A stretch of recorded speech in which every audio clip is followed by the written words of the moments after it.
এই মাতৃ দিবসটি বিশেষ করে উদযাপন করি, কেননা মায়েরা মণ্ডলীতে বিশেষভাবে আশীর্বাদ প্রদান করেন তাদের উপস্থিতির মধ্যে দিয়ে, তাদের লিডারশিপের মধ্যে দিয়ে, তাদের পরিবারের মধ্যে তারা যে নেতৃত্ব নিচ্ছেন বা নেতৃত্ব দিচ্ছেন তার মধ্যে দিয়ে আমরা মায়েদের দেখি তারা মণ্ডলীর জন্য বিশেষ আশীর্বাদের কারণ হয়ে দাঁড়িয়েছে। আর সেই জন্য এই মাতৃ দিবস আমরা অবশ্যই আমরা বিশেষ সময়ের সঙ্গে পালন করি এবং প্রতিটি মায়েদের আজকে আমি মণ্ডলীর পক্ষ থেকে খ্রিস্টীয় শুভেচ্ছা জানাই।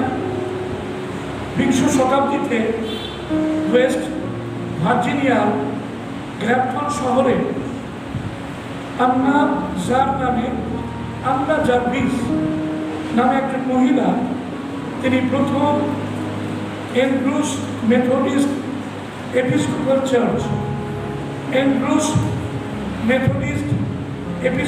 চার্চে প্রথম মাতৃ দিবস পালন করেছিলেন। তিনার নাম আন্না জার্ভিস, যিনি ওয়েস্ট ভার্জিনিয়ার গ্র্যাম্পটন শহরের অধিবাসী ছিলেন এবং সেখানকারই একটি মণ্ডলীতে তিনি এই মাতৃ দিবস উদযাপন করেছিলেন এবং সেটাকেই প্রথম মাতৃ দিবস হিসাবে গণনা করা হয়। প্রায় 100 বছর বা তার অধিক সময় ধরে এই মাতৃ দিবস সারা বিশ্বে পালিত হয়ে আসছে এবং এই দিনের গুরুত্ব কিছু অংশে কমে যায়নি। ওকে, মাতৃ দিবস আজও পর্যন্ত পালিত হচ্ছে, কারণ মায়েরা সত্যি সমাদর পাওয়ার যোগ্য বা যোগ্যা। আজ আমরা এই মাতৃ দিবসে মাদার শব্দটি কে নিয়ে আমরা একটু ভেঙে আলোচনা করব।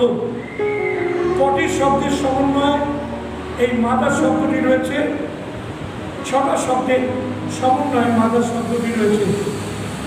আসুন আমরা আজকে আলোচনা করি। প্রথমে মাদারের এম অর্থাৎ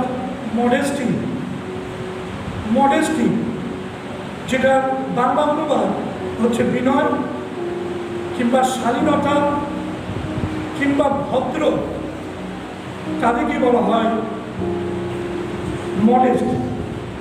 সো মায়েরা হচ্ছেন তারা অহংকার, আত্মহংকার শূন্য বা বিবর্জিত, যারা নিজের গৌরব চান না, তিনি হলেন মা।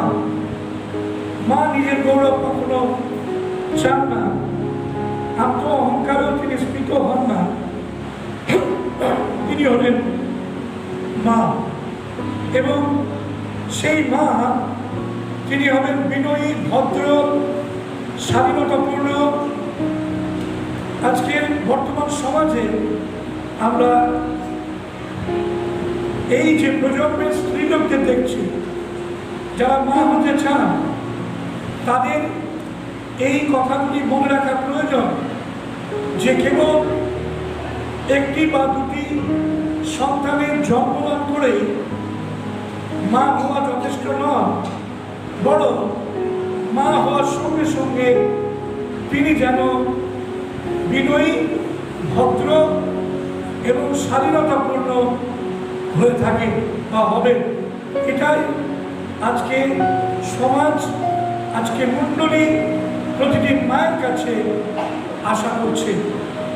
বিয়ের আগে যেমনভাবে মেয়েরা জীবনযাপন করে বা করে থাকে, বিয়ের পরে তথা মা হওয়ার পরে এক পরিবর্তনের ছোঁয়ায় যেন সন্তানকে ভক্তি শেখাতে পারে মা। যে মা শেখাবে তার সন্তানকে ভক্তি, ভদ্রতা এবং স্বাধীনতা, এবং তিনি সমান অংশে ভদ্র এবং তিনি বিনয়ী এবং স্বাধীনতাপূর্ণ হবেন না। অতএব যে কোনো সময়েরই মা হোক না কেন, মায়ের জীবনে এই মডেস্টি থাকাটা বিশেষভাবে প্রয়োজন রয়েছে।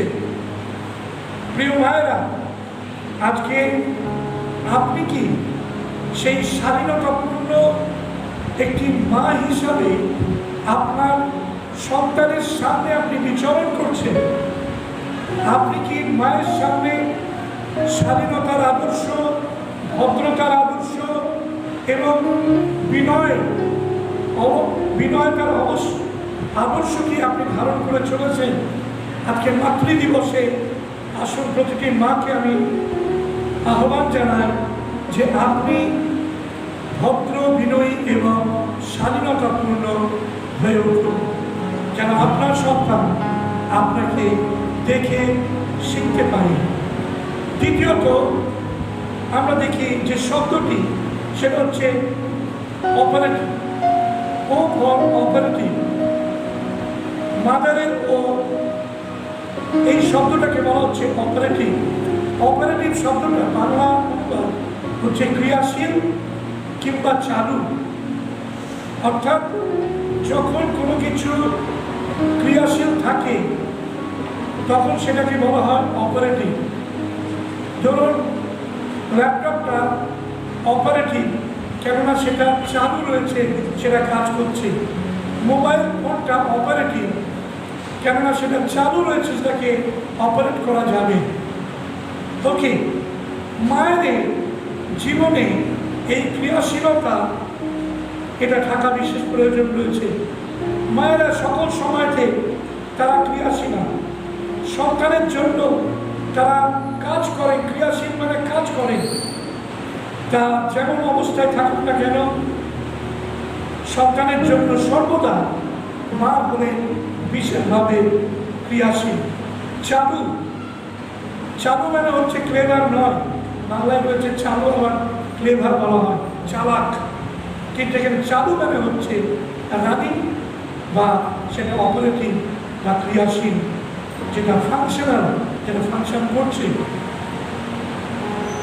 আমাদের বাড়িতে একটি ছেলে একটি মেয়ে সকল সময় তারা মায়ের কাছে তাদের যে আবদার সেগুলো তারা রাখে এবং মা তাদের আবদারগুলো পূরণ করেন। বিশেষ করে এখান থেকে যখন তারা ফেরে, আর সেই সময়কে প্রথম কাজ হচ্ছে SD5 বাস স্ট্যান্ডে গিয়ে প্রথমে আইসক্রিম খাবে। এটাতে ধরা প্রত্যেক দিনের জন্য। প্রথমে আইসক্রিম খাবেন, আরেকজন বলবেন আইসক্রিম খাবো না, আমি কোল্ড ড্রিঙ্কস খাবো। এবার সে কোল্ড ড্রিঙ্কস খাবে, পরে দুজনেই কোল্ড ড্রিঙ্কস, দুজনেই আইসক্রিম।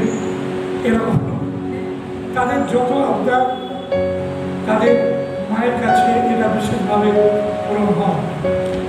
কালকে আমার মেয়ে পড়তে গিয়েছিল, আমাকে বলছিল বাবা এই রোদের মধ্যে তুমি আমাকে একটা আইসক্রিম খাওয়াবে না? আমি অ্যাভয়েড করছিলাম। ওকে, এবং করতে করতে লাস্টে দেখলাম যে আর মানে নাচুর বান্দা আর আমাকে ছাড়বে না। বাড়ির কাছে গিয়ে আমাকে বলছে যে তুমি সারা রাস্তা গেল, কোনো দোকানে দাঁড় করাবে না। হ্যাঁ, উদ্দেশ্য কি? পরে আমাকে সকলের জন্য আইসক্রিম কিনে নিয়ে যেতে হয়েছিল।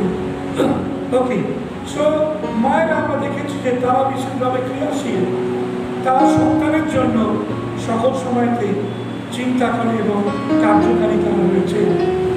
মায়েরা সকল সময় অপারেটিভ কিংবা ক্রিয়াশীল রয়েছে। তাই আসল মায়েরা মাতৃ দিবসে আপনারা যদি এখনো ক্রিয়াশীল না থাকেন, তাহলে সন্তানের জন্য আপনাকে ক্রিয়াশীল হতে হবে। তৃতীয়ত হচ্ছে MOTHER, তো টি, থার্ড লেটারটা হচ্ছে টি। তো এই টি, সেখানে দেখি টিচার, টি ফর টিচার, অর্থাৎ মা হচ্ছেন একজন আদর্শ শিক্ষিকা। আমরা টিচার্স ডে পালন করি এবং সেই টিচার্স ডেতে আমরা মায়েদের জন্য অনেক সময় গিফটও রাখি। অনেক সময় আমরা টিচারদেরকে দিই, কিন্তু ভুলে যায় যে মায়েরা টিচার, প্রথম শিক্ষিকা। কেননা বাচ্চা প্রথম যে কথা বলা সেটা মায়ের কাছ থেকেই শিক্ষা করে। এই কারণে ল্যাঙ্গুয়েজটাকে বলা হয় যে মাদার টাং। মাদার টাং মানে মায়ের কাছ থেকে রপ্ত করা যে টাং, যে ভাষা, সেটাকে বলা হয় মাদার টাং। আর সেটা মা যদি বাঙালি হন তাহলে বাচ্চা বাংলা শিখবে, মা যদি উড়িয়া হন তাহলে বাচ্চা উড়িয়া শিখবে, মা যদি ট্যামিল হয় তাহলে বাচ্চা ট্যামিল শিখবে, আর মা যদি তেলুগু হয় বাচ্চা তেলুগু শিখবে, মা যদি ইউরোপিয়ান হয় অথবা আমেরিকান হয় তাহলে ইংলিশ শিখবে। সুতরাং মায়ের কাছ থেকে বাচ্চা প্রথমে ভাষা রপ্ত করে। অতএব মা হচ্ছে বাচ্চা প্রথম শিক্ষিকা, ল্যাঙ্গুয়েজ টিচার। অতএব মায়েরা আপনারা যখন ছেলে মেয়েদের কাছে বাক্য বলবেন, কথা বলবেন, তখন কিন্তু খুব মার্জিতভাবে শব্দ চয়নগুলো করবেন এবং যেন আপনার সন্তানেরা ভালো ভালো শব্দ শিখতে পায়। মা যদি গালাগাল করে আর ছেলে মেয়ে কি শিখবে? গালাগাল শিখবে। আমাদের দীপঙ্করের ছেলে সেদিকে বলছিল আমাকে, আমার দাদু খুব গালাগাল দেয়, আমি কেন গালাগাল দেবো না? তাই তো বলছিল। বাচ্চারা বড়দের কাছ থেকে শেখে বড়রা কি বলছে, মায়েদের কাছ থেকে শেখে মায়েরা কি ভাষা ব্যবহার করছে। মায়েরা যদি বাজে ভাষা ব্যবহার করে তাহলে বাচ্চারাও কিন্তু সেই রকমই ভাষা রপ্ত করবে, সেরকম ভাষা দিয়ে সে কথা বলবে। তাই আসুন, মায়েরা প্রথম শিক্ষিকা, তারা টিচার বাচ্চাদের জন্য। তারা শিশুকে প্রথম তারা আকার প্রকারের সকল প্রকারের শিক্ষা এবং হাতে খড়ি তারাই দিয়ে থাকে, অকাল ইত্যাদির হাতে খড়ি তারা দিয়ে থাকে। অতএব যখন বিবাহ করবেন ছেলেদের উদ্দেশ্যে বলি, আপনার স্ত্রী যেন নিরক্ষরা না হন, আপনার স্ত্রী যেন কিছুটা পড়াশোনা জানেন, যে আপনার বাচ্চাদেরকে অন্তত লক্ষ্যে শিক্ষার হাতে খড়িটা যেন দিতে পারে। আর নিরক্ষরা হলে কী হবে? কিছুই শেখাতে পারবেন না, অকাল এবিসিডি কিছুই শেখাতে পারবেন না। পরে যখন তাকে ডিপেন্ড করতে হবে অন্য কারোর উপরে, ওকে অনেক দেরি হয়ে যাবে। সেই জন্য মা যদি তার লেখাপড়া থাকে অন্ততপক্ষে, তাহলে তিনি তার সন্তানকে প্রথম শিক্ষাটা হাতে করে দিতে পারবেন। কীভাবে খাবেন, হ্যাবিচুয়াল বিভিন্ন জিনিস, কীভাবে কথা বলবে, কীভাবে আচরণ করবে বড়দের সঙ্গে ছোটদের সঙ্গে, কীভাবে অন্যের সঙ্গে সমস্ত কিছু অংশ করে নেবে, সমস্ত কিছু রপ্ত করবে মায়ের কাছ থেকে। মায়ের শিক্ষা হচ্ছে খুব গুরুত্বপূর্ণ, কেন মা বলে একজন শিক্ষিকা বাচ্চার ক্ষেত্রে। হিতোপদেশ তার 22:6 কি বলছে? কেউ একজন হিতোপদের 22:6, কেউ একজন এফেসীয় তার 6:4। somebody কেউ একজন পড়বে Proverbs chapter 22 verse 6, Proverbs chapter 22 verse 6। কেউ একজন পড়বে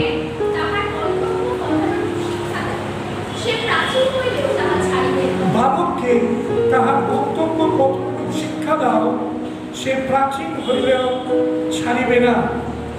বালক এবং বালিকা, বালক মানে বালিকারা বাদ নয়, বালক এবং বালিকা তাদেরকে উভয়কে কর্তব্য কতটুকু শিক্ষা দিতে হবে। অর্থাৎ তারা কেমন করে চলবে, কেমন করে ব্যবহার করবে, সমস্ত বিষয়তে তারা প্রাচীন হয়ে গেল কখনো সেই গন্তব্য বিষয় কখনো তারা ছেড়ে দেবে না। তাই ছোটবেলায় মায়ের শিক্ষাটা অবশ্যই প্রয়োজন। এফেসীয় 6:4, Ephesians chapter 6 verse 4, Ephesians chapter 6 verse 4।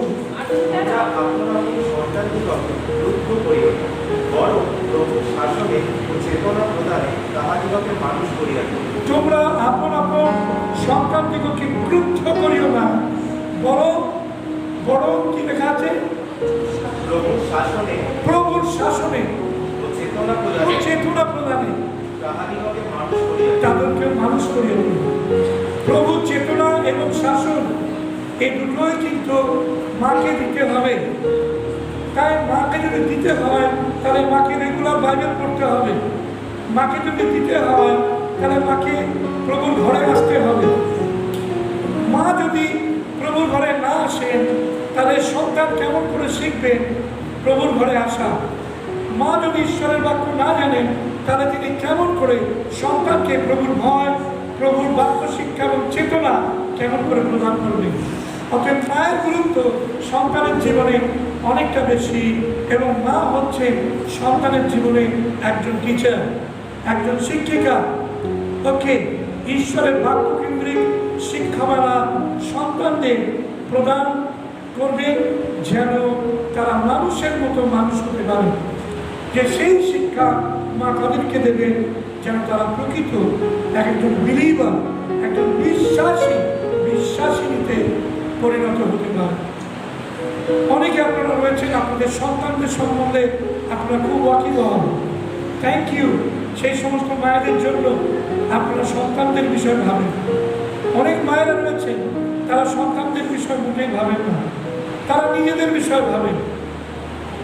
তারা নিজেদের প্রসাধনের বিষয়, তাদের নিজেদের পোশাক আশাকের বিষয়তে, তাদের নিজেদের সকাল্লাভ পূরণ করার বিষয়তে, তারা তাদের নিজেদের কিছু স্বভাব রয়েছে, মুক্ত স্বভাব, সেগুলোকে চরিতার্থ করার বিষয়তে তারা এত বেশি তৎপর যে সন্তানদের বিষয়ে তাদের চিন্তা করার অবকাশ নেই। আমি আজকে এই মাতৃ দিবসে সকল মায়েদের চ্যালেঞ্জ জানাতে চাই, মা আপনি আপনার সন্তানের প্রথম টিচার, আপনি আপনার শিক্ষা সঠিকভাবে সন্তানদের দিন যেন আপনার সন্তানেরা প্রভুকে ভালোভাবে জানতে পারেন। আমি আজকে সেই চ্যালেঞ্জ দেব। চতুর্থ শব্দটি হচ্ছে এইচ, MOT, তারপর হচ্ছে এইচ। এইচ হচ্ছে অনারেবল, এইচ হচ্ছে অনারেবল। বাংলায় বলছে সম্মানজনক, বাংলায় শব্দটি রয়েছে সম্মানজনক। শিশুকে প্রথমে মাকে সম্মান করতে শিখতে হবে। শিশু যদি মাকে প্রথমে সম্মান না করে তাহলে কিন্তু শিশু কখনো বড় যারা রয়েছে, বয়স্ক যারা রয়েছে বা পরিবারের বয়োজ্যেষ্ঠ যারা রয়েছে তাদেরকে কখনো সম্মান করতে শিখবে না। অনেক বাচ্চাদের আমি দেখেছি যে তারা বড়দের সম্মান করে না। বড়রা বাড়িতে আসলে তাদেরকে প্রণাম করা, আমাদের যে ইসলাম কালচার অনুযায়ী প্রণাম করা, বা তাদেরকে এসে কাকু কেমন আছো ইত্যাদি, ভালো আছো হামি দেওয়া ইত্যাদি ইত্যাদি, এগুলো বাচ্চাদের ছোটবেলা থেকে রপ্ত করার প্রয়োজন রয়েছে যে তারা যেন অ্যালুপ না থাকে। আমি অনেক বাড়িতে যাই, আমি দেখেছি বাচ্চারা তাদের নিজেদের মতো রয়েছে, তারা খেয়ালই করে না, তাদের কোনো এই নেই যে বাড়িতে পাঁচটা এসছে, তাদের কোনো সেরকম কোনো বিষয় নেই। প্রিয় ভাই বোন, আমার মনে হয় যে এগুলো আমাদের বাড়িতে শেখানো প্রয়োজন রয়েছে যে আমরা আমাদের সন্তানদের গুরুজনদের সঙ্গে কেমন ব্যবহার করতে হবে, সম্মানজনক ব্যবহার করতে হবে, সেটা যেন আমরা শেখাতে পারি। তাই মা প্রথমে তিনি যেন সম্মানিত হন শিশুর কাছে, পরে তিনি বড়দের এবং গুরুজনদের সম্মান কিভাবে দিতে হয় তাদের সে বিষয়ে শেখাবেন। ভুল করলে অবশ্যই তাদেরকে ভুল সংশোধন করে দেবেন। যাত্রা পুস্তক তার 20 অধ্যায় 12 পদ, Exodus chapter 20 verse 12, Exodus chapter 20 verse number 12.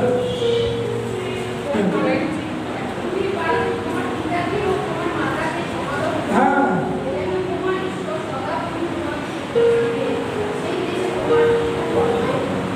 ওকে, তাহলে ওখানে বলছে যাত্রা পুস্তক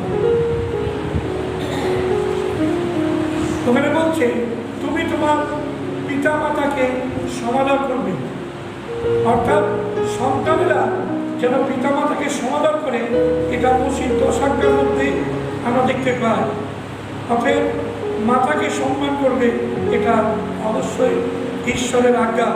তাই বাচ্চারা যেন মাতাকে সম্মান করতে শেখে এবং সে বিষয়ে মা যেন সন্তানদের শিক্ষা দিতে পারে। ওকে, এফেসীয় তার 6 অধ্যায় 2 এবং 3 পদ, Ephesians chapter 6 verses 2 and 3, Ephesians chapter 6 verses 2 and 3, এফেসীয় 6 অধ্যায় 2 এবং 3 পদ।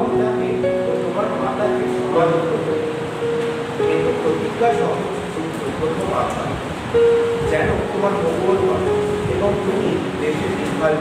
ওকে, তুমি পিতামাতাকে সমাদর করবে যেন তোমার মঙ্গল হয় এবং তুমি তোমার দেশে দীর্ঘায়ু হতে পারো।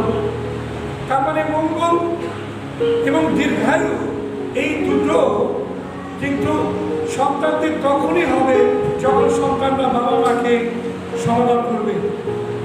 বাবা মাকে সমাদর না করলে এই দুটো তাদের জীবনে আমরা দেখতে পাবো না। কি হবে? মঙ্গল এবং দীর্ঘায়ু। প্রিয় ভাই বোন, আমরা সবাই চাই যেন ঈশ্বরের মঙ্গল এবং দয়া যেন সকল সময় আমাদেরকে আচ্ছাদন করে রাখে। আমরা চাই আমাদের সন্তানেরা যেন তারা মঙ্গল, তাদের জীবনে মঙ্গল সাধিত হয়। প্রিয় ভাই বোন, সেই মঙ্গল তখনই আসবে যখন আমাদের সন্তানেরা বাবা মাকে, বিশেষ করে মাকে সমাদর করবে। তখনই তাদের জীবনে সেই মঙ্গল ঈশ্বর সাধন করবে, তিনি প্রদান করবেন। তারা তাদের জীবনে মঙ্গল দেখতে পাবে। আজকে বহু ছেলেমেয়েরা তাদের জীবনে মঙ্গল দেখতে পাচ্ছে না। তারা অনেক শিক্ষিত, তারা হয়তো উচ্চতর শিক্ষা অনেক কিছু লাভ করেছেন, কিন্তু তাদের সঠিক পথ তারা খুঁজে পাচ্ছেন না। তার কারণ হচ্ছে একটাই, যে তারা মাকে বা বাবাকে সমাদর করে না। যেহেতু বাবা মাকে সমাদর করে না, সেই কারণে তাদের যে জ্ঞান, বুদ্ধি, শিক্ষা ঈশ্বরের আশীর্বাদের সঙ্গে তাদের জীবনে কখনো নেমে আসে না। ঈশ্বরের বাক্য যখন আমরা পালন করি, তখন আমাদের জীবনে ঈশ্বরের আশীর্বাদ, অর্থাৎ মঙ্গল এবং দীর্ঘায়ু আমরা হতে পারি। অনেক দিন আমরা আমাদের নিজেদের দেশে আমরা বেঁচে থাকতে পারি, তারা অকালে প্রাণ ত্যাগ করি। কিন্তু ঈশ্বর বাক্য যখন মানি, তখন ঈশ্বর তিনি এটা সাধন করেন। তাই বলছে যেন তোমাদের সন্তানেরা মঙ্গল প্রাপ্ত হন এবং তারা দীর্ঘায়ু যেন প্রাপ্ত হন। তাহলে আমরা দেখলাম MOTH। এবার দেখবো আমরা পঞ্চম শব্দ যে রয়েছে, সেটা হচ্ছে পঞ্চম লেটার হচ্ছে ই হচ্ছে এভার, EVER। এভার মানে হচ্ছে চিরদিন। চিরদিন, মা চিরদিনের জন্য সন্তানের একজন শুভাকাঙ্ক্ষী। মা চিরদিনের জন্য সন্তানের একজন পরম বন্ধু, পরম মিত্র, পরম শুভাকাঙ্ক্ষী। মা ছাড়া অন্য কেউ এত শুভাকাঙ্ক্ষী কখনো হতে পারে না, কেবল মা হতে পারে। প্রিয় ভাই বোন, আজকে বিশেষ করে মায়েদের উদ্দেশ্যে বলি যে আপনি আপনার সন্তানের পরম শুভাকাঙ্ক্ষী। ছেলে মেয়েদের বলি, তোমরা জেনে রাখো যে তোমাদের মা চিরদিনের জন্য তোমাদের শুভ আকাঙ্ক্ষা তারা করেন। তারা বলেন যে তোমার মঙ্গল হোক, তোমার ভালো হোক, তুমি ভালো থাকো। এটা মায়ের একটা ইচ্ছা, শুভাকাঙ্ক্ষী তিনি, এবং সেটা একদিনের জন্য, দুদিনের জন্য নয়, সেটা চিরদিনের জন্য তিনি শুভাকাঙ্ক্ষী হন। এটি কথায় রয়েছে, কুসন্তান হতে পারে কিন্তু কুমাতা কখনো হতে পারেন না। সন্তান কু হতে পারে, কিন্তু সন্তানের যে মা কখনো কু হতে পারেন না। তাই মায়ের জীবনে যে চিরদিনের জন্য যে পরম মিত্র হওয়া, এটা যেন সন্তানেরা কখনো যায়, যেন সন্তানেরা মায়েদের কাছে শত্রু না হয়ে ওঠে, পরম বন্ধু, চিরদিনের বন্ধু তারা হবে। মাতৃ দিবসে আপনি আজকে মাকে হ্যাপি মাদার্স ডে আপনি কি সকালবেলা বলেছেন? যদি বলেছেন থ্যাংক ইউ। আর যদি কেউ না বলে থাকেন, ভুলে গেছি, জানেন না, বাড়িতে গিয়ে যদি মা থাকে তাহলে মাকে একটা হামি দেবেন আর দিয়ে হ্যাপি মাদার্স ডে বলবেন। যদি পারেন কিছু গিফট কিনে নিয়ে যাবেন, কিনে নিয়ে মাকে দিয়ে বলবেন হ্যাপি মাদার্স ডেতে এটা তোমাকে গিফট দেবেন। ওকে প্রিয় ভাই বোন, আসুন খ্রিস্টীয় মণ্ডলীর মাতৃ দিবসে আমরা আমাদের মায়েদের যেন চিরদিনের শুভাকাঙ্ক্ষী পরম মিত্র বলে মনে করি এবং তাদের জন্য আমরা চিন্তা করি। তারা চিরশত্রু নয়, তারা চিরমিত্র, চিরবন্ধু, চিরদিনের জন্য। যতদিন তারা বেঁচে থাকবেন আপনাদের জন্য শুভেচ্ছা ঈশ্বরের কাছে প্রার্থনা করবেন। ছেলেমেয়েরা অনেক সময় বোঝে না, তারা বলে না মা শিক্ষা দিচ্ছে, আমার ভালো লাগছে না, এই তুমি কম বাবত অনেক বেশি বলছো যখন ছেলেমেয়েরা বড় হবে। কিন্তু মা তখনও পর্যন্ত বলে না বাবা তোর ভালোর জন্য আমি বলছি। তোকে গায়ে হাত পায়ে হাত বুলিয়ে ছেলে মেয়ে খুব রেগে যায়, তবু মা গায়ে পায়ে হাত বুলিয়ে দিয়ে বলে যে বাবা রাগ করিস না, এটা আমার ছেলে। ঠিক বলছি তো? ভুল বলছে না? ঠিক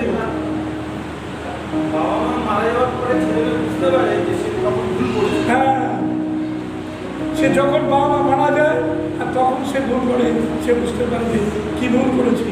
আর তখন শান্ত শান্তি, এটা ওটা 40 days prayer, 100 জন 200 জনকে খাওয়ানো, ওরে বাপরে বাপ। আর তখন বেঁচে থাকতে একটুখানি ভাতও দেয়নি, আর মরে যেতে লোককে দেখে সমস্ত খাওয়াচ্ছে। প্রিয় ভাই বোন, এগুলো সমস্ত ফল, সেগুলো ঈশ্বরের দৃষ্টিতে কোনোটা গ্রাহ্য হবে না, এগুলো টোটাল জিরো। ঈশ্বরের দৃষ্টিতে এগুলো কিচ্ছু গ্রাহ্য হবে না। আপনি কত লোককে খাওয়াচ্ছেন আর কতটা শ্রদ্ধাভক্তি দেখাচ্ছেন মৃত্যুর পরে, এগুলো কিছু কাউন্ট হবে না। আপনার কাউন্ট হবে জীবিত অবস্থা আপনি আপনার মাকে কতটা সম্মান করেন, কতটা ভালোবাসেন। হালেলুয়া। যাদের আমাদের মা আমরা হারিয়েছি, আমরা জানি যে আমাদের মা আমাদের কাছে কত ভালোবাসার ছিলেন। হালেলুয়া। কিন্তু আজকে আমরা দাঁত থাকতে দাঁতের মর্ম বুঝিনি, এখন আমরা বুঝতে পারছি। আমাদের জীবনীটা না হোক, যাদের যাদের মা বেঁচে আছে, বৃদ্ধা, অনেক বয়স্কা, তাদেরকেও আজকে মাতৃ দিবসে শুভেচ্ছা জানাতে এবং কিছু গিফট দিতে ভুলবেন না। ওকে আসুন আমরা আমার